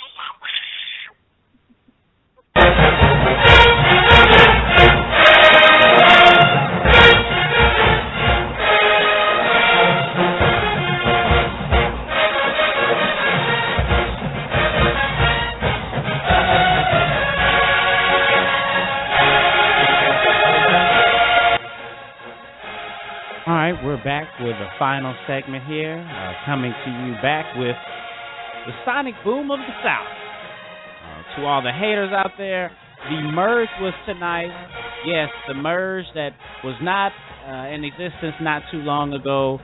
This is when the actual freshmen, or crabs, if you will, actually join up with the upperclassmen. This is a really exciting day. In my time there at Jackson State, it wasn't a big deal, just only to like the people in the band and maybe some close people around to watch. I was terrified. Never forget those days. Always good memories. Now it's blossomed into like a community thing, charging to get in, helping out with the funds. Saw a little commentary on the fifth quarter about it. So, yes, for all the folks, I had to just say something about it. But the merge, is tonight. Shout out to our young man from, Nazarman River. I can never get his high school. But our man, Manuel Powell, he was, you know what? I think since the merge, I don't know if it's over per se. I hadn't got a text from him. But, I'll give him a round of applause. I know I contacted him. He was one of the students on the National Signing Day show. We also chopped it up with Manuel Powell as well. You guys can check out the network. He, I guess, should be over there, if you will, and part of the signing boom of the South now. So shout out to you, man. And your scholarship is in the mail. All right. Definitely excited to contact him and to send him that money.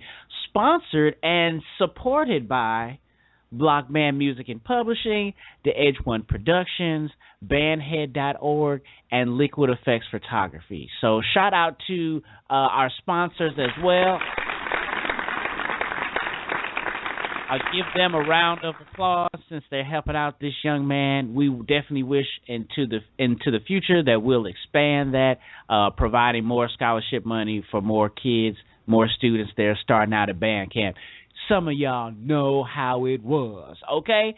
So getting back into our topic again tonight, just want to say if you are interested in becoming a sponsor or a patron to the Marching Podcast, please contact the show and we'll give you the criteria so we can start to pub your business using our platform.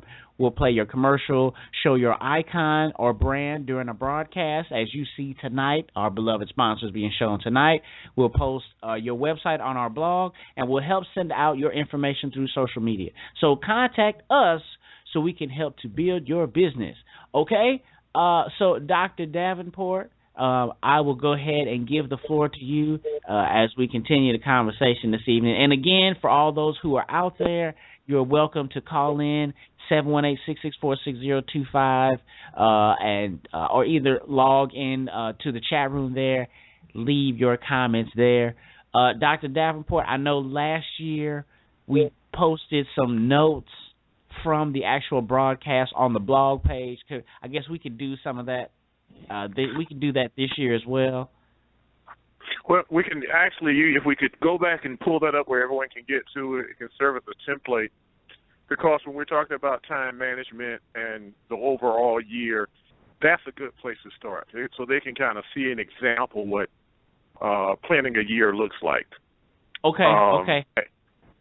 And, yes, this school year started, but the sooner that you start taking advantage and getting ahead of yourself in time management, the better off it's going to be for your programs.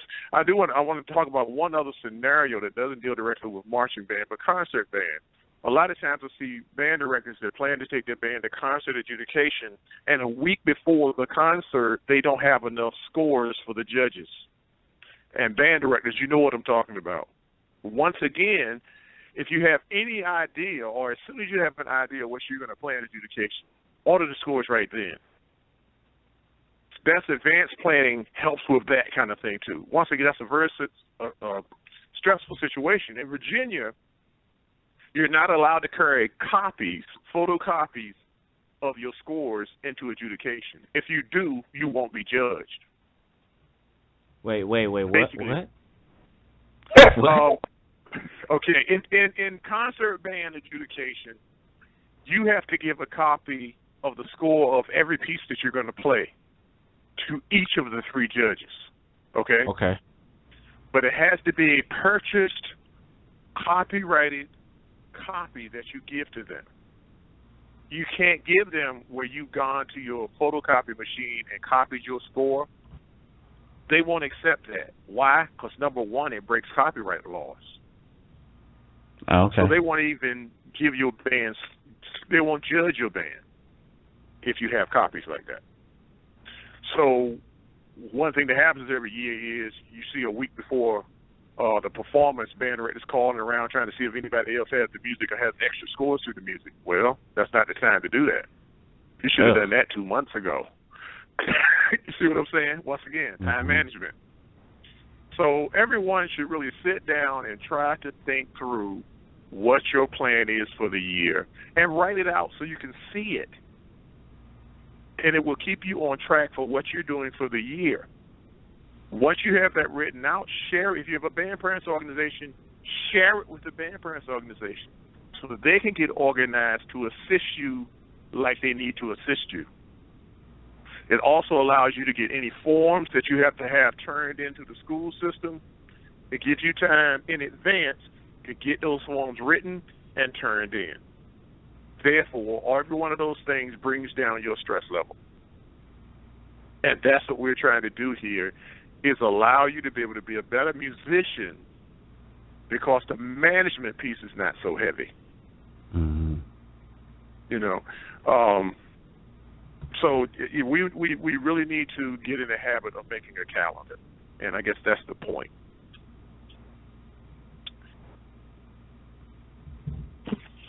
Now, So, go ahead. No, go ahead. Okay. So I wanted to bring into the conversation something that we have talked about a lot. I think this would be helpful. Me personally, something I have run into very, very often is I like to sit down and plan. My problem is by the time I have worked out, let's say, the first quarter of whatever it is I'm going to plan for the year, or maybe even for the upcoming week, it's time for me to start doing whatever it is that I need to be doing. You know, if I'm sitting there, okay, I'm going to plan out the whole year, you know, let's say in January, but now all of a sudden something has come up now, and I don't have the time to finish my planning, and so my plans don't get finished. You know, and that's something I have worked on a lot, and we have spoken on that. Can you talk to band directors about that a little? Well, if you find that it's hard to get one block of time where you can sit down and do a whole year schedule, then do it in 10 to 15-minute blocks. Find yourself a time where you can just plan out what September looks like every year. You know, and then you can get another time to sit down and do 10 minutes and think through October. Just like we were talking about doing stuff in advance, it's got to be done far enough in advance where it's not on top of you by the time you get it written. You know what I mean? Okay. Once again, that takes doing it well in advance and knowing what you're going to do. And right now, let's say if I just did not have a calendar for the year right now, I'm probably not going to include on that calendar what I'm going to do for the rest of September. I'm going to try to write it starting in October. You understand what I'm saying?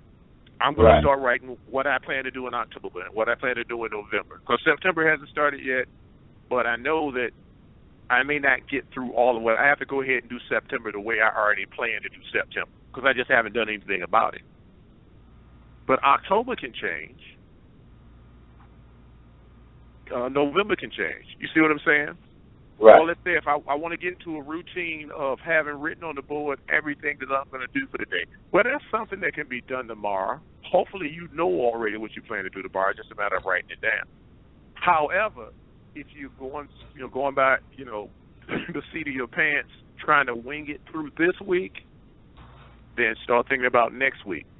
So the next Monday, you turn over that new thing of putting your band into a routine of what they're going to do every day. Okay. But the point is, do something. Start moving in that direction, doing something. Don't think about, I tell people all the time, I counsel people all the time with this advice. Don't look at the mountain. You can't move a mountain. You can move a rock.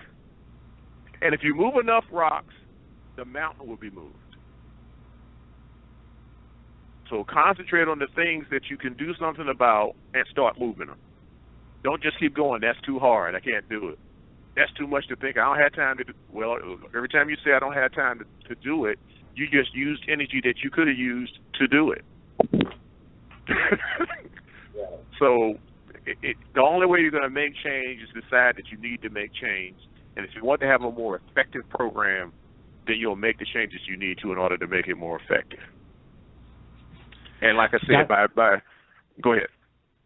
Oh no, go ahead. Go ahead. Finish your point. I got a question. Well, I was going to say the template for how to lay out a yearly plan. If you go back and take a look at that, that's a starting place, because you can look at how that is written out and just kind of write in what you would be doing at those points. So it kind of cuts down on the work you have to do. Okay. Okay. So I have a question. Have you ever, or what's the pros and cons? Do you give students, let's say, OTAs, or do you give something like an off-season template program for students to follow and practicing, maybe over the summer? Hey, maybe do this, maybe giving them something that they're not required to do on their own, but something that would enhance their experience or enhance their musicianship in your program. Is that a good thing or a bad thing? Because of course you're leaving it up to them. And I remember when teachers told me, oh yeah, you should do this and it'll help you, it's kind of up and down. Are those things good to use? Well, they're good to use if they've got relevancy. If I tell a kid, come back, you need to know all your major scales when you come back to school, but I don't tell him why he needs to know all of them, he's not going to take them seriously. But why do you need to know all your major scales? It helps you to better play in any key. If you plan to go to college and get a scholarship, you're going to need to know these scales. You see, I'm giving relevancy to what I'm asking them to do. The other thing that was a little different from the way I ran the program, I never did a summer camp, all-day summer camp. You know, some people go 2 or 3 weeks doing all day every day. I never did that. I simply started the second week of July and had rehearsal in the evening 2 to 3 days a week up until August, and increased it to 4 days a week in August, but only doing 5:30 to 8 in the evenings. Now, why did I do it that way? Real simple. Because if kids know, and I always took a week off at the beginning of August, and I'm going to explain why. If kids know that they have to be in rehearsal Monday, Wednesday, and Thursday from 5 to 8, what do they now have time to do? Practice and get a job earlier in the day that they can schedule to be in rehearsal in the evening. And by them knowing exactly when rehearsal was going to be and it wasn't going to take their whole days up, they could work basically work all the way until school started. Dr. Davenport, you're going to have to repeat that again, because I'm sure a lot of people just yell blasphemy right there. Even though they hear it, it's like, man, that sounds good. That's kind of true. Man, that can solve some problems.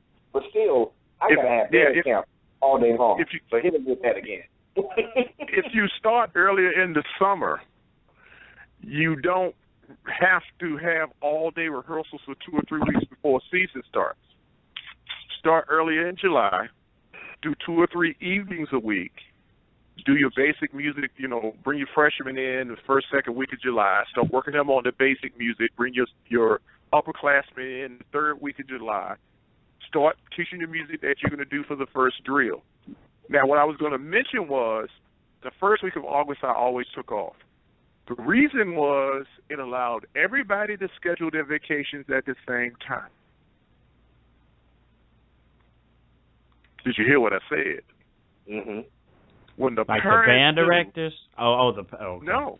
When the parents knew we've got band practice, but from August 1st to August 8th, they're not going to rehearse. Let's plan our family vacation August 1st to August 8th. They knew a year in advance. So they would cooperate and try to plan their vacation right in that time slot. So when I'm trying to put the show together now in the second week of August, I still don't have 10, 15, 20 kids missing because the family's now going on vacation. But because I've done my time management piece and laid out my plan, the parents are better able to cooperate with me because they know exactly what I'm going to do and when I'm going to do it. So once again, that brings my stress level down, because anybody that's ever tried to put a drill on the field with 20 or 25 people missing, you know what I'm talking about. Right. You can't get anything accomplished. Your alignment, your spacing, nothing can get done because you got all those people missing. But so you even want to plan that out, because in the end it's going to make your job easier. Okay? Other thing, if I'm only doing rehearsals from 5 to 8:30 in the evenings, and I'm not back in school yet, I now have my day to plan for my rehearsal in the evening, as much as I choose to use. So once again, I'm not hitting rehearsal without having to have everything ready for that rehearsal. If it's lining your field, finishing up the last few pieces on a particular piece you need to arrange, getting music copied. Rehearsal doesn't start till 5. Okay? I might hit school at 2 o'clock and get that stuff done. So I'm building in time that allows me to get some things better organized. Mm-hmm. And once again, start time, end time. become disciplined about what those times are, and become effective about the time that you use in between. And it'll make everything better. Wow. I know we're getting towards the question period here. Is that right there, Joe? Yeah. If anyone, if you have any questions for Dr. Davenport, you're welcome to call in 718-664-6025, the number you see there on your screen, and have any feedback about what we've talked about tonight, anything that you saw in the book, definitely in relates to time management to what you have to ask, or anything else any feedback that you would like to give tonight. So, Rashad, you were about to, because I had another question too. Go ahead, man. I just want to get this out before people start calling. And so I'll go ahead and give what I found, my own solution on this. Is that, some people as musicians, like myself, we don't like to be organized. We're not organized. I didn't go into, accounting and all that type of stuff because personally I hate that type of thinking. I'm a very creative type of thinker. Well, my solution for that, and you kind of touched on it earlier, is to find somebody else to do that type of stuff. If organization is not necessarily your strong point, just like when you talked about having a librarian, as the band director, you don't have to be the end-all, be-all for every single thing in the band. You've got plenty of people in your band that like to do certain things. They like they like to do this. So if you have a hard time being able to sit down, and every time you sit down and start trying to organize something, you start arranging. And maybe you need to find somebody else that you can sit down and have a meeting with and say, listen, this is kind of my idea for what I want to happen. Now you put it down according to certain days, and then I'll check off on it to make sure that it's right. Yeah, now, the other part of what you're saying, too, is a bigger issue with that. The more things that you can find to delegate, particularly to students, in order to make you more organized, the more committed students that you're making. Mm-hmm. Because when they have a particular job to do, they become more committed to the program itself. Right. And a kid that is busy and feels a responsibility for a particular thing is less likely to quit. Mm-hmm. So it is a great retainer of students if you got them busy in parts of the organization of the program.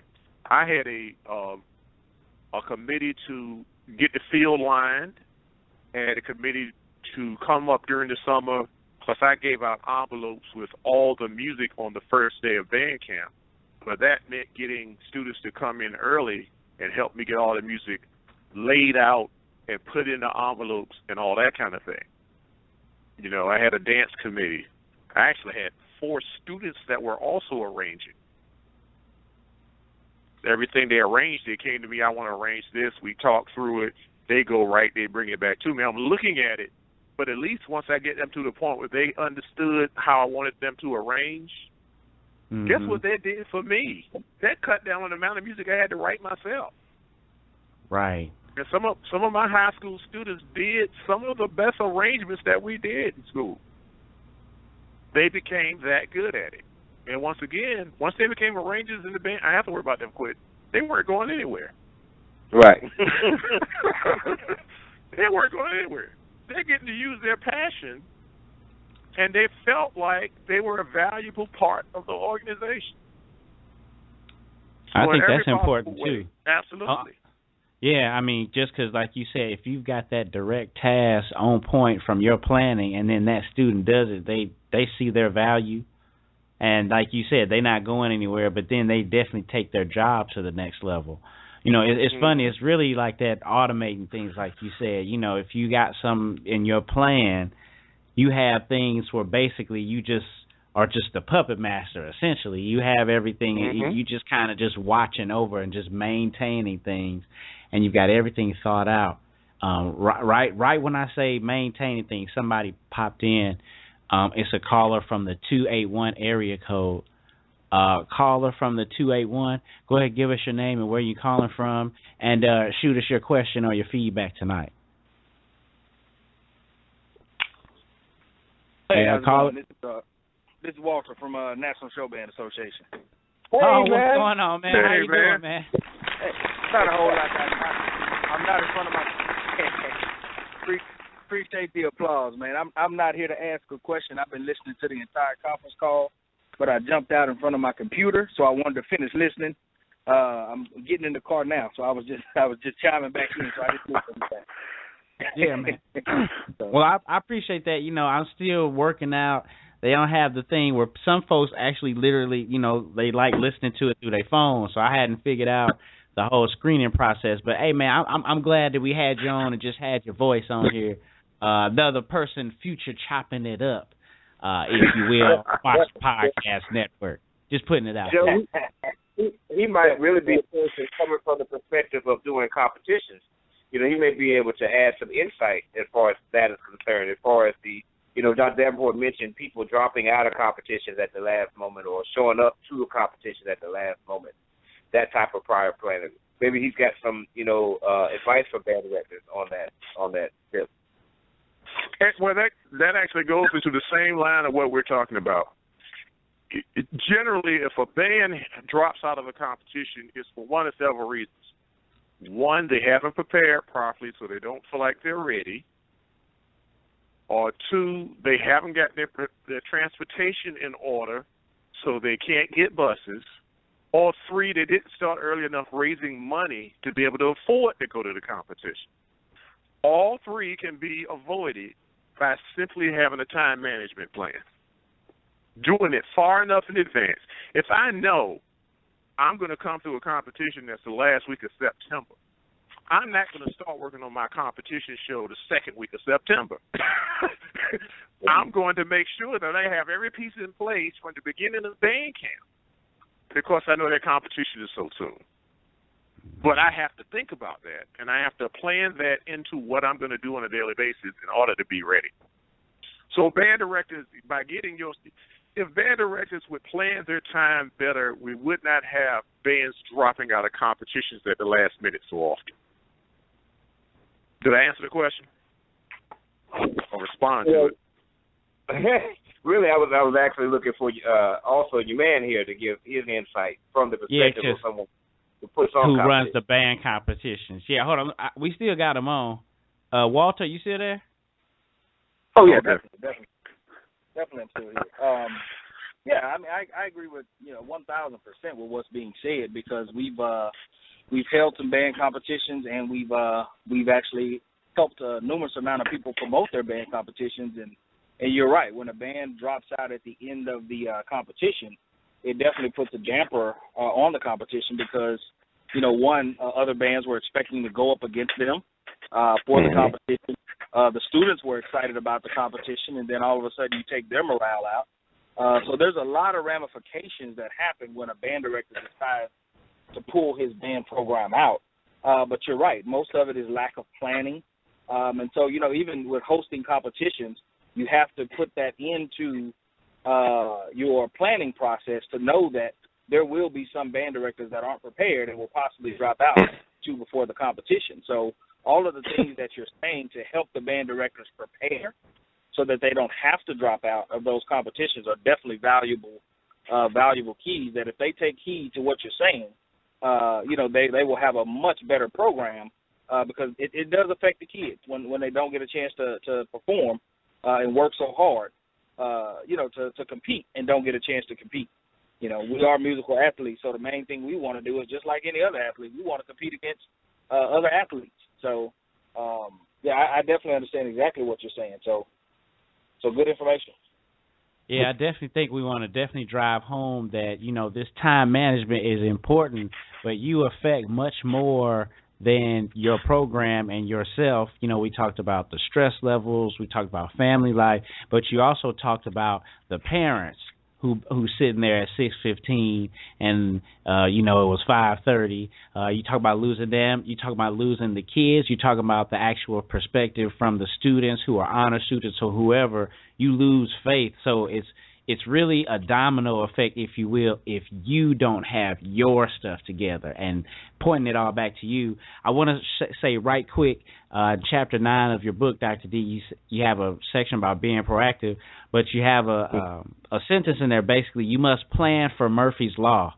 And I think that's really, really a good thing for someone to actually. You got to plan for, like you said, if you about to have this rehearsal 10 minutes, this dope rehearsal 10 minutes before practice, and it rains.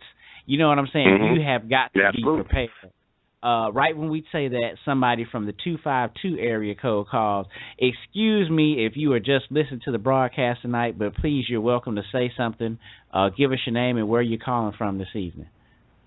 All right, my name is Ferdinand Cooper. I'm actually calling from Columbia, South Carolina. Cool.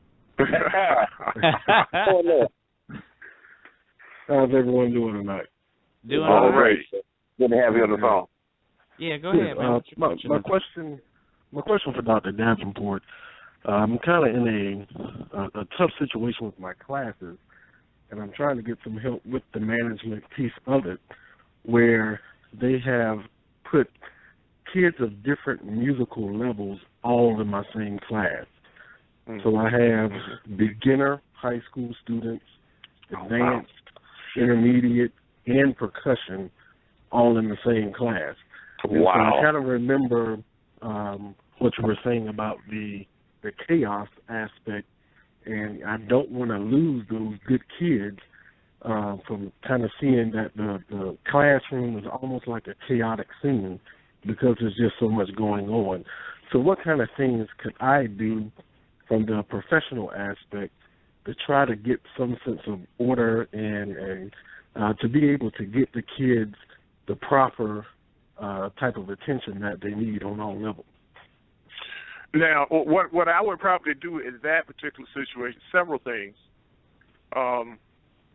You got to establish a routine in your room that allows you to kind of rotate the level of student that you are personally working with. And I'll tell you how to do that. Put them all in whatever level method book that would pertain to them. In other words, if you use Standard of Excellence, book 1, book 2, book 3, then put them in the proper book and pull one group of beginners up, work on one thing, give them an assignment, let them go practice, pull your intermediate group together, take them through something in the book, let them go practice. You do the same thing with the advanced. Also, use your advanced students as coaches for the intermediate and beginners. Right. By doing that, you keep them engaged, and secondly, they're helping to build your program so they become more committed. So it all of that, of course, it takes classroom management, and that's something that you really got to work on. I call it organized chaos. Yeah. I did a lot of individual practicing in class. I give everybody in the classroom an assignment, go work on such and such a scales. They go individually practice, and I just simply walk around through them while they're practicing, and correct individual mistakes. Right. It was noisy, but if I raise my hand, the room falls silent. And that's the kind of routine that you have to develop in a situation like that, where you can have the chaos, but be able to bring it back together immediately. Right, okay. So I would definitely have them in different technical levels of books. Okay. And if your intermediate and advanced kids are all in marching band in the beginner zone, work with the beginners at the beginning of the class on a particular exercise or assignment, and then send them to practice individually while you work with the rest of the class on a particular piece of music. Okay. Okay. All right. Well, it sounds good. I appreciate that help. All right, man. Appreciate it. Thanks for calling in tonight, man. Definitely hope you become a regular listener. We got about 90 minutes left on the show, Dr. Davenport. For anyone, and the second we say that, it's the calls are starting to roll in. So if anyone that's calling in tonight, you are welcome to call in.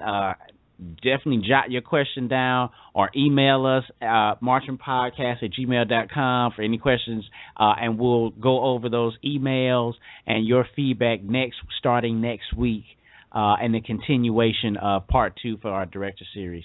We got about 60 seconds left, Dr. D. And shout out to the folks, the folks from the 504 and the 904. We'll get back to you next week. But definitely, Dr. D, you have anything else to close us out here going into next week? Well, very, very simply, time management and organization might seem like it's a big job, but the more you plan, the easier the workload is.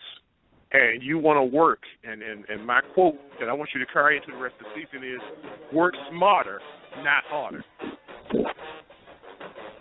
That's outstanding.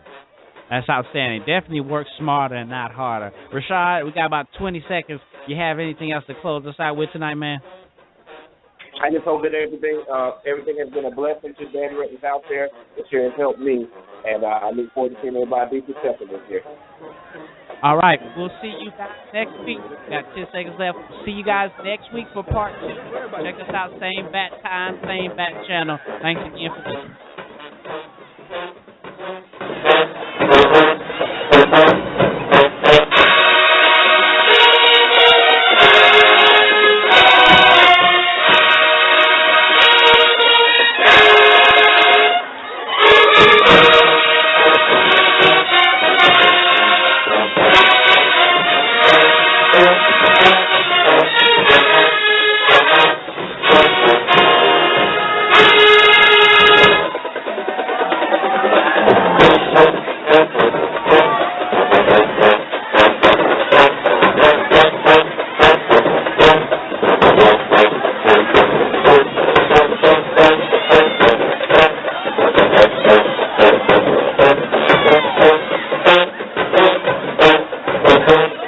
Thank you.